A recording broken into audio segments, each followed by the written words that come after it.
दिल्ली की मुख्यमंत्री होंगी।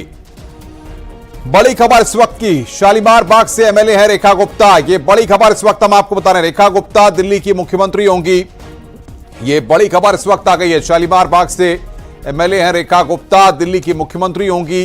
दिल्ली बीजेपी की महासचिव है रेखा गुप्ता। तो रेखा गुप्ता दिल्ली की मुख्यमंत्री होंगी, ये बड़ी खबर इस वक्त की। शालीमार बाग से एमएलए हैं रेखा गुप्ता। जिस बात का कयास लगातार लगाया जा रहा था कि महिला चेहरे के नाम पर मोहर लग सकती है, ऐसे में सीएम के नाम का ऐलान हो गया है। दिल्ली में मुख्यमंत्री के नाम का ऐलान हो गया। रेखा गुप्ता दिल्ली की नई मुख्यमंत्री होंगी। ये बड़ी खबर यहां पर हम आपको बता रहे हैं, रेखा गुप्ता दिल्ली की नई मुख्यमंत्री होंगी। ये तस्वीर इस वक्त आप देख रहे हैं, रेखा गुप्ता की तस्वीर इस वक्त हम आपको दिखा रहे हैं। पवन गौड़ बातचीत करने के लिए। पवन, न्यूज 18 की खबर पर एक बार फिर मोहर लग गई है।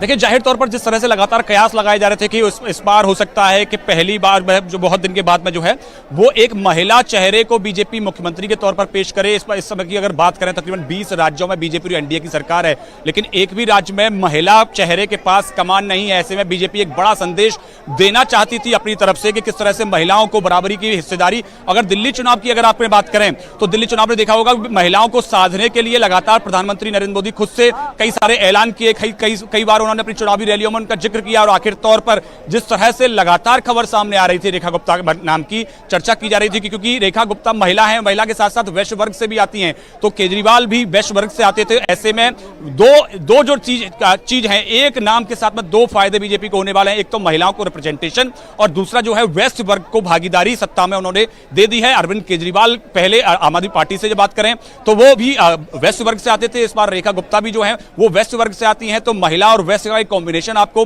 दिल्ली की सत्ता की भागीदारी में आपको देखने को मिलेगा। तो ये बहुत बड़ा जो फैसला है वो कहीं ना कहीं बीजेपी की तरफ से लिया गया है। लगातार कयास लगाए जा रहे थे, बहुत दिन से बहुत सारे नामों पर चर्चा हो रही थी, लेकिन सबसे प्रबल नाम, जिस तरह से हमने बताया, पार्लियामेंट्री बोर्ड में एकमात्र महिला के नाम की चर्चा हुई थी, तो वो रेखा गुप्ता के नाम की चर्चा हुई थी। उस पर लगातार पूरी चर्चा हुई, डिस्कशन हुआ कि किस तरह से लाभ मिल सकता है महिला मुख्यमंत्री के हाथ में कमान देने से। तो इस तरह से रेखा गुप्ता के नाम को अब तय कर लिया गया है विधायक दल की बैठक में।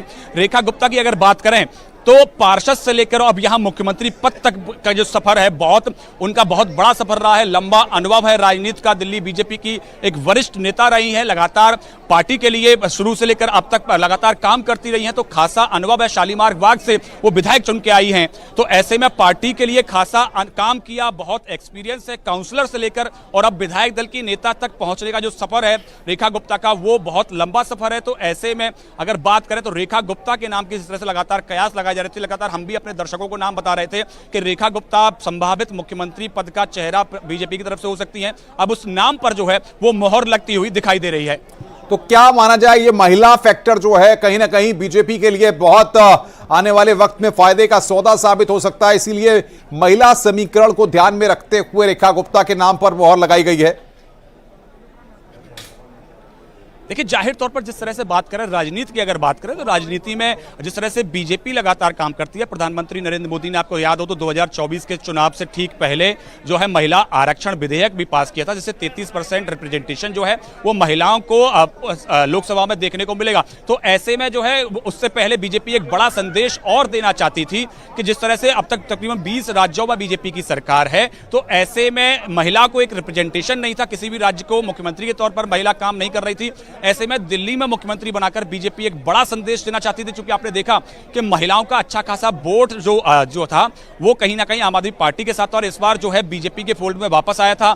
आतिशी भी जो ठीक विधानसभा चुनाव से ठीक पहले उनको मुख्यमंत्री बनाया गया, वो खुद एक महिला चेहरा थी। तो कहीं ना कहीं महिला चेहरे की काट को महिला चेहरा के रूप में बीजेपी ने ढूंढ लिया है।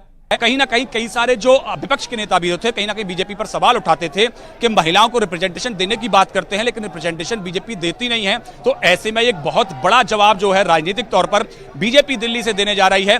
ऐसे में रेखा गुप्ता का नाम चुनकर वैश्य और महिला का जो कॉम्बिनेशन बीजेपी ने जो तय किया है, वो बहुत बीजेपी को आगामी राजनीति में फायदा देने वाला है। लेकिन एक और चीज है, जिस तरीके से आम आदमी पार्टी से आतिशी जीती हैं, तो अब सदन के अंदर भी महिला बनाम महिला, यानी कि महिला वर्सेस महिला की फाइट भी देखने को मिलेगी, जो भी एक अपने आप में अलग तरह का अनुभव होगा। देखिए, जाहिर तौर पर जिस तरह से चाहे आम आदमी पार्टी से आतिशी की बात करें या फिर अब बीजेपी की तरफ से विधायक दल के नेता और मुख्यमंत्री के तौर पर आगामी कल शपथ लेने जा रही रेखा गुप्ता की बात करें तो अब महिला के बीच में आपको तकरार देखने को मिलेगी सदन के अंदर। जिस तरह से आपने देखा कि बीजेपी की जब विपक्ष में थी तो बीजेपी लगातार पहले अरविंद केजरीवाल और बाद में आतिशी को घेरते हुए नजर आती थी। हालांकि आतिशी का जो कार्यकाल था बहुत कम था, लेकिन अब जो है चूंकि आम आदमी पार्टी के लगभग जो सभी जो वरिष्ठ जो नेता हैं वो अपना अपना चुनाव हार गए हैं। सिर्फ अगर बात करें तो गोपाल राय और आतिशी दो नाम जो है वो जीत गए हैं। ऐसे में संभावना यही लगाई जा रही है कि आतिशी को विपक्ष का नेता बनाया जा सकता है आम आदमी पार्टी के द्वारा। तो ऐसे में आपको विधानसभा के अंदर महिला बनाम महिला की जो एक लड़ाई है वो आपको देखने को मिल सकती है और आपको महिलाओं के बीच में आपको वहां विधानसभा के अंदर एक तकरार देखने को मिल सकती है। जिस तरह से विपक्ष का रोल होता है तमाम मुद्दों को उठाने का, वहीं सत्ता पक्ष का रोल होता है उसका जवाब देने का। तो आपको विधानसभा के अंदर एक बहुत ही रोमांचक जंग देखने को मिल सकती है। क्या माना जाए, जिस तरीके से तमाम चीजें पवन लगातार कयास लग रहे थे, तमाम नामों पर कयास लग रहे थे, अलग अलग राउंड की वार्ता भी हुई और उसके बाद जाकर के रेखा गुप्ता के नाम पर मोहर लगी है। देखिए जाहिर तौर पर जिस तरह से पिछले दिनों से लगातार बीजेपी नेतृत्व के बीच में बैठकों का दौर जारी था, बैठक लगातार चल रही थी, चाहे प्रधानमंत्री नरेंद्र मोदी की बात करें, बीजेपी अध्यक्ष जेपी नड्डा की बात करें, गृह मंत्री अमित शाह की बात करें, बैठकों का दौर लगातार जारी था। किस तरह से एक एक चीज को लेकर चर्चा की जा रही थी, एक एक समीकरण को लेकर चर्चा की जा रही थी कि कौन नाम सबसे मुफीद हो सकता है, किस नाम से क्या राजनीतिक समीकरण तैयार हो सकते हैं, किस नाम के साथ में क्या राजनीतिक संदेश दिया जा सकता है। तो इन सब विषयों को लेकर लगातार पिछले 8 फरवरी के बाद से ही लगातार चर्चाओं का दौर जारी था, बैठकों का दौर जारी था और आखिरकार बीजेपी ने एक जो नाम चुना, जो चेहरा चुना, वो बहुत बड़ा संदेश बीजेपी ने देने की कोशिश किया। जिस तरह से तमाम जो लोग हैं बीजेपी के कई सवाल उठाते थे महिलाओं के रिप्रेजेंटेशन को लेकर, बीजेपी ने इसको लेकर अब जवाब दे दिया है और उन्होंने बता दिया है कि महिला जो है वो दिल्ली की मुख्यमंत्री होने जा रही है।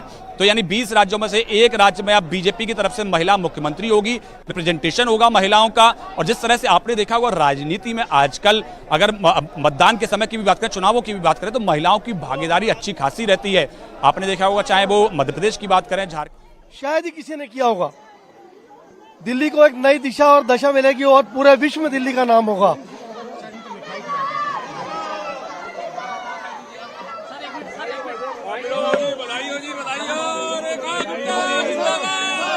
अरे सर बाइट दे दो भाई। तो रेखा गुप्ता दिल्ली की नई मुख्यमंत्री यहां पर बनी है